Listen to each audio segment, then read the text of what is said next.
आपण पाहत आहोत SN न्यूज मराठी। लाईक करा, शेअर करा, सबस्क्राइब करा।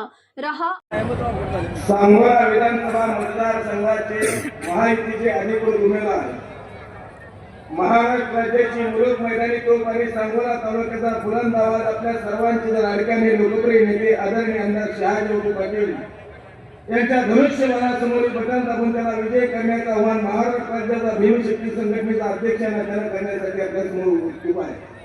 उपस्थित मंचावर सर्वच महायुतीचे ज्येष्ठ नेते मंडळी, या सभेच्या ठिकाणी उपस्थित असलेले सर्व विधानसभा कार्यक्षेत्रातील सर्व नेते मंडळी, मतदार बंधू आणि भगिनी, मित्र, सांगोला तालुक्याच्या विकासाच्या परिवर्तनाला सुरुवात 1990 सालामध्ये झाली। या तालुक्याच्या शेतकऱ्यांच्या शेतीला पाणी मिळालं पाहिजे, या तालुक्याच्या जनतेला पिण्याचं पाणी मिळालं पाहिजे, या तालुक्याच्या बेरोजगार विकासाच्या बेरोजगारीचा प्रश्न कायमस्वरूपी मिटला पाहिजे ही भूमिका शहाजी बापूने 1990 ते 95 सालामध्ये घेऊन संपूर्ण तालुक्यामध्ये चळवळ गतिमान केली आणि या तालुक्यात 1995 ला शहाजी बापू आमदार झाले। दिलेल्या जनतेला पिण्याचा पाण्याचा प्रश्न म्हणून मित्रांनो 87 कोटी 17 लाख रुपयाची आशिया खंडातील सगळ्यात मोठी महत्वाकांक्षी योजना शिरवाई पाणी पुरवठा योजना बापूने मंजूर करून आणली। त्याचबरोबर शेतीच्या पाण्याचा प्रश्न सोडवण्यासाठी म्हणून स्वर्गीय सरकारने उपसिंचन योजनेच्या माध्यमातून योजना मंजूर करून आज ती योजना चालू आहे। मित्रांनो, तुम्हाला त्या ठिकाणी बघायला मिळेल तेंबूचं पाणी असेल, म्हैसाळचं पाणी असेल, निरावुर्वा कालव्याचं पाणी असेल, वेगवेगळ्या प्रकारच्या योजनेच्या माध्यमातून आपल्या लाभ क्षेत्रामध्ये पाणी मंजूर करून या तालुक्यात एक शिल्लक राहणार नाही अशा प्रकारची व्यवस्था शहाजी बापूंनी निर्माण करून तुमचा माझा प्रश्न निकाली काढलेला आहे। त्याचबरोबर तालुक्यातल्या शासकीय कार्यालयाचा बापूंनी सर्वे केला।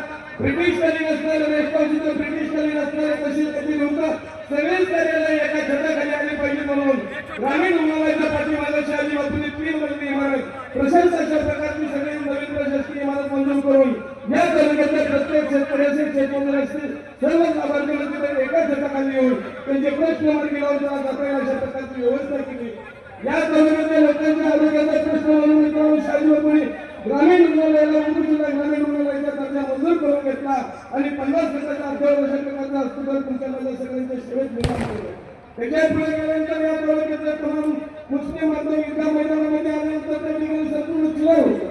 ते ईदगाह मैदानाचं शुद्धीकरण करण्यासाठी बापूने 4 ते 7 कोटीचा निधी आणून महाराष्ट्राच्या मागणी अशा प्रकारचे ईदगाह मैदान बापूंच्या मार्गदर्शनाखाली निर्माण केले। मित्रांनो, ही केलेली नीतीची माहिती तुम्हाला ठणकावून सांगून मतदारांना महत्त्व देत असताना विकासासाठी मतदार ही भूमिका असली पाहिजे। विशेष करून या तालुक्यात प्रधानमंत्र्यांनी समाज बांधवांमध्ये करण्याची विनंती आहे। मित्रांनो, अनेक लोक येथील प्रचार समितीतून सांगतील शहाजी बापू जातीवादी। मित्रांनो, 1990 पासून शहाजी बापूचा छोटासा कार्यकर्ता म्हणून सोबत काम करण्याला मी कार्यकर्ता आहे।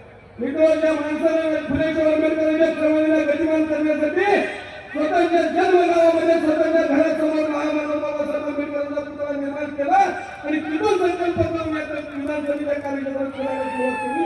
असा म्हणून जातीवादी असू शकत नाही, आपण त्याला काम सांगितलं पाहिजे। त्याच्या पुढे गेल्यानंतर सांगोला मध्यवर्ती ठिकाणी महामानव डॉक्टर बाबासाहेब आंबेडकरांचं एक अशा प्रकारचं स्मारक शहाजी बापूंच्या संकल्पनेतून या ठिकाणी आपल्याला उभारताना दिसत आहे। तुमच्या माझ्या सगळ्यांची घरमालकी करावी अशा प्रकारचं नेत्याचं काम आम्ही करतो। या ठिकाणी आल्यानंतर 6 डिसेंबर असेल, 14 एप्रिल असेल, या कार्यक्रमासाठी आल्यानंतर प्रत्येक कार्यकर्त्याला एक वेगळ्या प्रकारची चर्चा निर्माण होईल अशा प्रकारचं काम बापूंचं आहे। डोळ्यामध्ये डॉक्टर बाबासाहेब आंबेडकरांचं त्या ठिकाणी असते, त्या ठिकाणी बाबासाहेब आंबेडकरांचं मोठ्या प्रमाणामध्ये स्मारक केलं आणि या तालुक्यामध्ये तमाम दलित समाजाला वेगळ्या प्रकारचा न्याय दिला। अनेक विकासाची कामं आहेत की दलितांच्या प्रश्नावर केलेले, पिऊन बसवलेले आहेत, समाज मंदिर बांधलेले, पिण्याचे पाणी सोय केलेले, रस्ते केलेले, गटार केलेले, जेवढा निधी दलित विकास फंडाने आणते अशा प्रकार म्हणून या तालुक्याला 4 महिन्यापर्यंत काम केलं नाही मित्रांनो। आणि आपल्या राहिलेले उर्वरित प्रश्न सोडवण्यासाठी म्हणून खंबीरपणाला आपण धर्मपतीच्या पाठीशी उभं राहावं।